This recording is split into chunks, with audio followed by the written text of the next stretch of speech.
Video call पर अपनी बेटी से बात भी कर रहा होता है। उसकी बेटी कहती है कि आज सुबह मैंने न्यूज देखी थी जिसमें बताया जा रहा था कि आप जिस एरिया में जा रहे हो वहाँ का मौसम बहुत ज्यादा खराब है, जिस वजह से और भी कई सारी फ्लाइट्स कैंसिल कर दी गई हैं। इसलिए आपको भी अपनी फ्लाइट कैंसिल करके घर वापस आना चाहिए। लेकिन ब्रेड मुस्कुराकर जवाब देता है कि मैं पहले भी कई बार ऐसे मौसम में सेफली जहाज उड़ा चुका हूँ, इसलिए तुम परेशान मत हो, मैं जल्द ही घर वापस आ जाऊंगा। ये सुनकर उसकी बेटी खुश हो जाती है और कॉल काट देती है। उसके बाद ब्रैड जहाज के केबिन में आकर को पायलट से मिलता है। को पायलट थोड़ा सा नर्वस था क्योंकि आज वो पहली बार फ्लाइट उड़ाने वाला था। तभी एक एयर होस्टेस आकर ब्रैड को बाहर बुलाती है, जहाँ एक पुलिस अफसर ब्रैड को बताता है कि इमरजेंसी की वजह से तुम्हें एक कातिल को अपने साथ ले जाना पड़ेगा, जिसका नाम टोनी है। टोनी एक बहुत ही ताकतवर और खतरनाक इंसान है जिस पर मर्डर का केस है और अब इसे जहाज के जरिए दूसरी कंट्री ले जाकर उम्र भर कैद के लिए जेल में डाला जाएगा। वो पुलिस अफसर ब्रैड से कहता है कि ये जिम्मेदारी हम तुम्हें इसलिए दे रहे हैं क्योंकि तुम एक काबिल और समझदार पायलट हो। ब्रैड मान जाता है और टोनी को सबसे लास्ट वाली सीट्स में बिठा देता है ताकि बाकी पैसेंजर्स को कोई परेशानी न हो। उसके बाद सभी पैसेंजर्स अपने सीट्स पर बैठ जाते हैं और ब्रैड जहाज के स्टाफ के पास आकर कंफर्म कर लेता है कि सभी पैसेंजर्स आ गए हैं, जिसके बाद जहाज टेक ऑफ कर लेती है। ऊंचाई पर पहुंचने के बाद ब्रैड जहाज को ऑटो पायलट पर लगाकर को पायलट के साथ अपनी फैमिली के बारे में बातें करने लगता है। ब्रैड को पायलट को मोबाइल में अपनी बेटी की फोटो दिखाता है और कहता है कि मैं अपनी बेटी से बहुत प्यार करता हूँ और हमारा इस दुनिया में एक दूसरे के अलावा और कोई भी नहीं है। दूसरी तरफ जहाज में बैठे पैसेंजर्स सफर को एंजॉय कर रहे होते हैं, लेकिन उन्हें पता नहीं था कि कुछ देर बाद उनके साथ बहुत ही बुरा होने वाला है। केबिन में बैठे दोनों पायलट्स भी खुश थे और जहाज भी नॉर्मल तरीके से फ्लाई कर रहा था, लेकिन तभी अचानक मौसम खराब हो गया और जहाज हल्के से झटके लेने लगा, जिस वजह से ब्रैड परेशान हो जाता है क्योंकि उसे कुछ ठीक नहीं लग रहा था। वो सभी मुसाफिरों को सीट बेल्ट बांधने के लिए अनाउंस करता है और रेडियो के जरिए वो कंट्रोल टावर से बात करने की कोशिश करता है, पर उसकी बात नहीं हो पाती क्योंकि मौसम खराब होने की वजह से यहाँ के सारे रेडियोस काम करना बंद कर देते हैं। तभी अचानक बिजली का तेज झटका प्लेन से आकर लगता है, जिस वजह से प्लेन जोर जोर से झटके लेने लगता है। ब्रैड पैसेंजर्स का हाल देखने के लिए केबिन से बाहर जाता है। पैसेंजर्स को देखकर ब्रैड को थोड़ा बहुत सुकून मिल जाता है क्योंकि सभी पैसेंजर्स सेफ थे, पर यहाँ अब धीरे धीरे लाइट बंद होती जा रही थी और तभी प्लेन को कई और झटके लगते हैं, जिससे ब्रैड का सिर सामने छत से टकराकर नीचे गिर जाता है और उसके माथे पर चोट लग जाती है। इस सूरत हाल को देखते हुए सभी पैसेंजर्स की हालत खराब होने लगी थी। ब्रैड जल्दी से वापस केबिन में आकर अपने साथी के साथ मिलकर प्लेन को संभालने में लग जाता है। ये उनके लिए काफी मुश्किल टाइम था। मौसम खराब होने की वजह से उन्हें आगे कुछ भी नहीं दिखाई दे रहा था। ब्रैड कहता है कि हमें प्लेन को नीचे लाना होगा क्योंकि अगर प्लेन को एक और झटका लगा तो प्लेन तबाह हो सकता है। ये लोग फौरन जहाज का अल्टीट्यूड कम करने लगते हैं और जहाज तेजी से नीचे की तरफ जाने लगता है। जहाज के अंदर मौजूद पैसेंजर्स काफी ज्यादा डरे हुए थे। तभी क्रिमिनल टोनी के साथ जो पुलिस अफसर आया होता है उसके हाथ से मोबाइल छूट जाता है। वो अपने मोबाइल फोन को उठाने के लिए अपना सीट बेल्ट खोल लेता है, जिसकी मदद करने के लिए एक एयर होस्टेस भी अपना सीट बेल्ट खोलकर आगे आती है। अब क्योंकि प्लेन तेजी से नीचे की तरफ जा रहा था, जिस वजह से उनका सीट बेल्ट खुलते ही ये दोनों तेजी से ऊपर छत से टकरा जाते हैं। ये दोनों इतनी तेजी से छत से टकराते हैं कि उनकी तुरंत मौत हो जाती है। इतने में जहाज काफी कम अल्टीट्यूड पर आ जाता है और किसी तरह करके ये दोनों पायलट जहाज को कंट्रोल कर लेते हैं, लेकिन अब जहाज में ज्यादा पावर नहीं बची होती, इसलिए ब्रैड जहाज को एयरपोर्ट तक नहीं पहुंचा सकता था, जिस वजह से ब्रैड जहाज को नीचे लाकर समंदर में क्रैश लैंड करने का सोचता है। लेकिन तभी ये दोनों कुछ दूर एक आइलैंड देख लेते हैं, जिसके बाद ब्रैड जहाज की डायरेक्शन आइलैंड की तरफ कर लेता है और आइलैंड पर लैंड करने का फैसला करता है। कई मुश्किलों के बाद ब्रैड इस आइलैंड पर मौजूद एक रोड पर फाइनली इमरजेंसी लैंड कर लेता है। लकीली इस इमरजेंसी लैंडिंग में सभी पैसेंजर सही सलामत होते हैं और किसी को भी चोट नहीं आती। तभी जहाज में पीछे शॉर्ट सर्किट होता है, जिससे देखकर ब्रैड खुश हो जाता है क्योंकि जहाज में अभी भी थोड़ी बहुत बिजली बची हुई थी। सभी पैसेंजर्स के जहाज से उतरने के बाद एक एयर होस्टेस कैप्टन ब्रैड को बताती है कि क्रिमिनल टोनी को ले जाने वाला पुलिस अफसर मारा गया है और एक एयर होस्टेस भी मारी गई है। ये सुनकर ब्रैड बहुत ज्यादा मायूस हो जाता है। दूसरी तरफ एयरलाइन कंपनी का मालिक देखता है कि उसका एक जहाज अचानक गायब हो गया है क्योंकि उसने प्लेन को लैंड होते हुए नहीं देखा था और काफी देर से रेडियो खराब होने की वजह से उसका पायलट से कांटेक्ट भी नहीं हो पा रहा था। इसीलिए वो एयरलाइन कंपनी का मालिक स्कार्सडेल नाम के एक रेस्क्यू एक्सपर्ट को बुलाता है, जो ऐसे लोगों को ढूंढने का काम करता है जो मुश्किल में कहीं फंसे हुए होते हैं। एयरलाइन कंपनी का मालिक उसे कहता है कि मुझे मेरे प्लेन्स की सारी डिटेल्स चाहिए, जैसे वो कहाँ गया, उसके वर्कर्स और सभी पैसेंजर्स कहाँ हैं। जिसके बाद रेस्क्यू एक्सपर्ट अपने काम पर लग जाता है। दूसरी तरफ सारे पैसेंजर्स इस सोच में थे कि हम यहाँ क्यों उतरे हैं। ब्रैड सभी पैसेंजर्स को इकट्ठा करके समझाता है कि इमरजेंसी की वजह से हमें यहाँ उतरना पड़ा। प्लेन में अभी भी थोड़ी बहुत बिजली मौजूद है जिसे हम बाकी चीजों को ठीक कर लेंगे। तब तक आप लोग यहाँ आराम से रहें और आप लोग घबराइएगा नहीं। बहुत जल्द हम यहाँ से निकल जाएंगे। जिसके बाद ब्रैड प्लेन के पास आकर उसे ठीक करने में लग जाता है, पर वो देखता है कि जहाज में पावर काफी कम है, इसलिए उन्हें मदद का इंतजार करना होगा। ये लोग मैप निकालकर खुद ही अपनी लोकेशन देखने लगते हैं ताकि उन्हें पता चल सके कि आखिर ये लोग किस जगह पर हैं। ब्रैड का साथी को पायलट नक्शा देखकर बताता है कि हम एक प्राइवेट आइलैंड पर फंसे हुए हैं। ये जगह बहुत ही खतरनाक है। यहाँ पर ऐसे लोग हैं जो किसी सरकार या गवर्नमेंट की बात नहीं मानते। अगर इन लोगों ने हमें पकड़ लिया तो हमारी जान खतरे में पड़ सकती है और हमारी गवर्नमेंट भी हमें नहीं बचा पाएगी। ये सुनकर ब्रैड कहता है कि अब कहीं से भी करके हमें अपनी रेस्क्यू टीम को यहाँ पर बुलाना ही होगा ताकि वो आकर हम सबको बचा ले, क्योंकि यही एक रास्ता है यहाँ से निकलने का। जिसके बाद ये दोनों मदद बुलाने के लिए रेडियो ठीक करने लगते हैं, लेकिन आसमानी बिजली के टकराने से रेडियो बिल्कुल खराब हो चुका था। अब ब्रैड सभी पैसेंजर्स के पास आकर उन्हें बताता है कि किसी खराबी की वजह से रेडियो काम नहीं कर रहा, लेकिन आप सब परेशान मत हो। ब्रैड उन्हें तसल्ली देता है कि हम आइलैंड के दूसरी साइड पर जाकर रेडियो को ढूंढेंगे और कंट्रोल टावर को अपनी लोकेशन बताकर रेस्क्यू टीम को यहाँ पर भेजने के लिए कहेंगे, जो आकर आप सब लोगों को बचा लेंगे। और यहाँ ब्रैड एक बहुत बड़ा कदम उठाता है। वो कहता है कि मेरे साथ टोनी जाएगा। ये कहकर वो टोनी की हथकड़ी खोल देता है। यहाँ ब्रैड जहाज के को पायलट से कहता है कि तुम जहाज की पावर को रिपेयर करने के काम पर लग जाओ। मैं जल्द ही किसी भी कॉन्टैक्ट के जरिए रेस्क्यू टीम को यहाँ तक लाने की कोशिश करूंगा। जिसके बाद टोनी और ब्रैड रेडियो ढूंढने के लिए जंगल की तरफ निकल पड़ते हैं। रास्ते में टोनी ब्रैड को उस पर भरोसा करने के लिए थैंक्स कहता है। अब हम इस आइलैंड पर रहने वाले आतंकवादी ग्रुप को देखते हैं, जिनके पास एक आदमी दौड़ कर आता है और वो आदमी उस ग्रुप के लीडर को बताता है कि यहाँ आइलैंड पर एक प्लेन आकर रुका है इमरजेंसी की वजह से और उसके अंदर बहुत सारे लोग हैं जो अलग अलग कंट्रीज से हैं। ये सुनकर ग्रुप का लीडर उस आदमी को कुछ पैसे देता है और ग्रुप का लीडर अपनी टीम से तैयार होने को कहता है। आइलैंड के जंगल में ब्रैड और टोनी आगे बढ़ रहे होते हैं। टोनी ब्रैड से पूछता है कि तुमने मुझे आजाद क्यों किया और अब मुझे कहाँ लेकर जा रहे हो। तब ब्रैड उसे कहता है क्योंकि मैं तुम्हारी वजह से सबको खतरे में नहीं डाल सकता और यहाँ एक खतरनाक आतंकवादी ग्रुप है जिसका मेरे साथ मिलकर तुम्हें सामना करना है। तब टोनी ब्रैड से कहता है कि मैं एक मिलिट्री बैकग्राउंड से हूँ और मैं यूएस मिलिट्री में कई साल ड्यूटी कर चुका हूँ। कुछ ही देर में पीछे से टोनी की आवाज आनी बंद हो जाती है। जब ब्रैड पीछे मुड़कर देखता है तो टोनी वहां नहीं था। वो ब्रैड से अपनी जान छुड़ाकर भाग चुका था और अब ब्रैड अकेले ही जंगल में आगे निकल पड़ता है। जंगल में आगे बढ़ते हुए ब्रैड एक खाली पड़ी फैक्ट्री में जाता है जहां वो एक टेलीफोन को ढूंढ लेता है, लेकिन वो पुराने जमाने का टेलीफोन खराब पड़ा हुआ था। जिसके बाद ब्रैड साइड पर लगे उस टेलीफोन के तार जोड़ने लगता है और टेलीफोन काम करने लग जाता है। ब्रैड जल्दी से कंपनी के हेल्पलाइन पर कॉल करता है। ब्रैड हेल्पलाइन को अपनी लोकेशन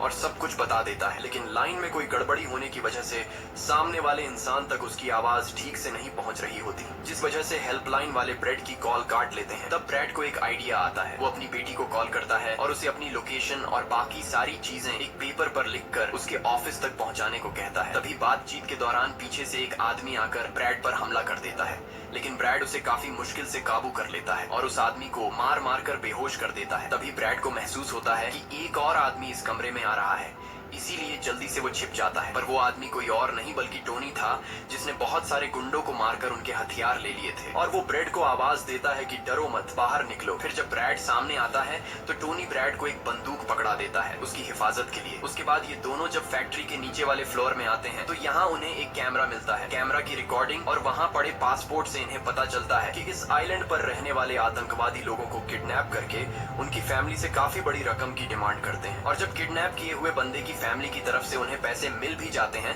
तब भी ये लोग उसे छोड़ने के बजाय मार देते हैं। ये देखकर ब्रैड समझ जाता है कि हमारे पैसेंजर्स भी खतरे में हैं। जिसके बाद ये दोनों बाहर निकलते हैं और सामने उन्हें एक गाड़ी दिखाई देती है। ये गाड़ी उस आतंकवादी की थी जो कुछ देर पहले ब्रैड के हाथों मारा गया। अब ये दोनों बाहर खड़ी गाड़ी में बैठ जाते हैं और अपने पैसेंजर्स की तरफ जाने लगते हैं। उधर सभी पैसेंजर्स ब्रैड के इंतजार में बैठे हुए होते हैं कि ब्रैड जल्द ही उनके लिए मदद लेकर आ जाएगा। तभी उन्हें किसी गाड़ी की आवाज आती है। गाड़ी की आवाज सुनकर ये लोग खुश हो जाते हैं और ये लोग समझते हैं कि ब्रैड उनके लिए रेस्क्यू टीम बुला लिया है। लेकिन ये रेस्क्यू टीम नहीं बल्कि इस आइलैंड पर रहने वाले आतंकवादी थे। वो लोग गोलियां चलाकर सभी पैसेंजर्स को डराने लगते हैं। उन गोलियों की आवाज ब्रैड और टोनी ने भी सुन ली थी। जिसके बाद ये लोग कार की स्पीड बढ़ाकर जल्दी से प्लेन तक पहुंचने की कोशिश करते हैं। आतंकवादी ग्रुप का लीडर एयर होस्टेस से सभी यात्रियों की लिस्ट मांगता है। डर के मारे जल्दी से एयर होस्टेस उसे लिस्ट ला कर दे देती है। फिर गैंग का एक आदमी को पायलट से पूछता है कि तुम्हारा सीनियर पायलट कहाँ पर है, जिस पर को पायलट बताता है कि किसी काम से वो जंगल में गया था पर अभी तक वापस नहीं आया। तभी वहाँ पर ब्रैड और टोनी भी पहुँच जाते हैं, लेकिन ये दोनों चुपके से दूर से इन लोगों को देख रहे होते हैं। इसी दौरान एक औरत वहाँ से भागने की कोशिश करती है पर वो लोग गोली चलाकर उसे मार देते हैं। ये देखकर ब्रैड उनकी मदद करने के लिए जाता है पर टोनी उसे रोक लेता है और टोनी कहता है कि तुम शांत रहो, अभी जाना ठीक नहीं। गैंग का लीडर सभी पैसेंजर्स को एक बस में बैठा लेता है और गैंग का लीडर अपने 2 साथियों को वहीं छोड़कर उनसे कहता है कि जाओ, जहाज के अंदर जो भी कीमती सामान है उसे ले आओ। जिसके बाद ये लोग सभी पैसेंजर्स को अपने अड्डे पर ले जाने लगते हैं।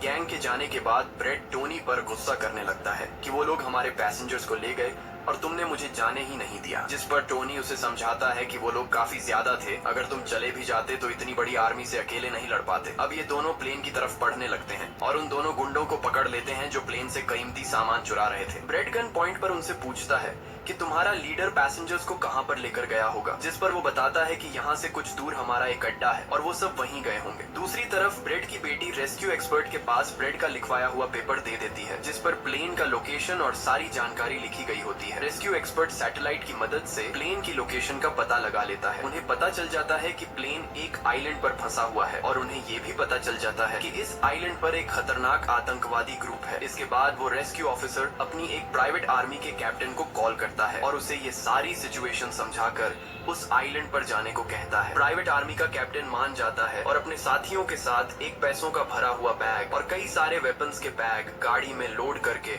उस आइलैंड पर जाने के लिए रेडी हो जाते हैं। दूसरी तरफ ब्रेड देखता है कि उन आतंकवादियों के ले जाने से पहले जहाज के को पायलट ने जहाज का पावर सिस्टम रिपेयर कर लिया था और ब्रेड देखता है कि जहाज में पावर वापस आ गई है, जिसे देखकर वो बहुत खुश हो जाता है। अब ब्रेड आने वाले प्राइवेट आर्मी टीम के लिए अपनी यूनिफॉर्म पर एक मैसेज लिखकर छोड़ देता है और टोनी के साथ उस जगह पर निकल पड़ता है जहां गैंग वाले प्लेन के सभी पैसेंजर्स ले गए थे। जंगल के रास्ते से होते हुए ये दोनों उन आतंकवादियों के अड्डे पर पहुंच जाते हैं और ये दोनों गाड़ी से निकलकर चुपके से उस जगह में घुस जाते हैं जहां वो सारे गुंडे पैसेंजर्स को डराकर उनकी वीडियोस बना रहे थे ताकि ये वीडियोस इनकी फैमिली को भेजकर उनसे पैसे वसूल सकें। दूसरी तरफ रेस्क्यू एक्सपर्ट की तरफ से भेजी गई प्राइवेट टीम भी प्लेन के पास पहुंच जाती है पर उन्हें वहां जब कोई नहीं मिलता तो टीम का लीडर प्लेन के अंदर ने उन दोनों को मार दिया। प्राइवेट टीम के कैप्टन को ब्रेड का छोड़ा हुआ मैसेज भी मिलता है जो उस आतंकवादी गैंग के अड्डे तक आने का रास्ता था। आतंकवादियों के अड्डे पर टोनी और ब्रेड चुपके से उन पर नजर रखे हुए थे और जैसे ही उन्हें मौका मिलता है ये दोनों चुपके से पीछे से आकर